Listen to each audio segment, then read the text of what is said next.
the government has adopted an ostrich in the sand kind of a attitude, that they've buried their head in the sand and they're pretending that the Chinese aggression has not taken place.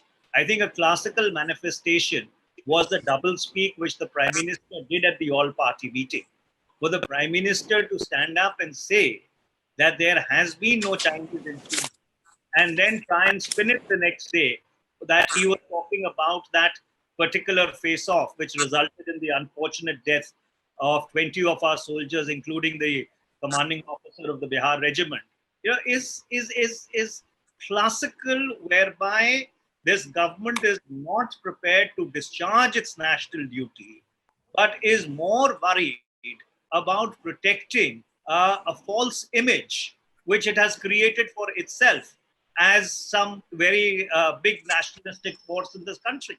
So the government has today become a victim of its own image, and India's strategic and national interests are being compromised by this government in order to protect that self-image which they have created for themselves. And this is not something which only we are saying. If you were to read the piece written by Manoj Joshi, one of our finest strategic commentators, in the Tribune yesterday, he essentially also says the same thing.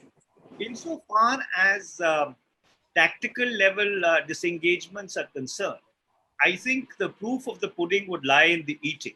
And the proof of the pudding is that whether we are able to restore status quo ante in Pangsang So Valley, Pangsang So Lake, in Galwan Valley, at Nakula, and at other places where the Chinese have carried out a theater level aggression into India, that status quo as it prevailed on the 1st of April 2020, whether we are able to restore that or not, I think that's the litmus test of the government's disengagement efforts.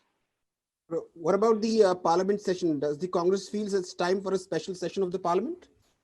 Well, it's extremely unfortunate, and we say it with great regret, that while you can have Russia, India, China trilateral summits virtually, while the G20 can be held virtually, an all-party meeting on China can be held virtually, this government has walked the extra mile in order to hide behind rules, in order to escape parliamentary oversight.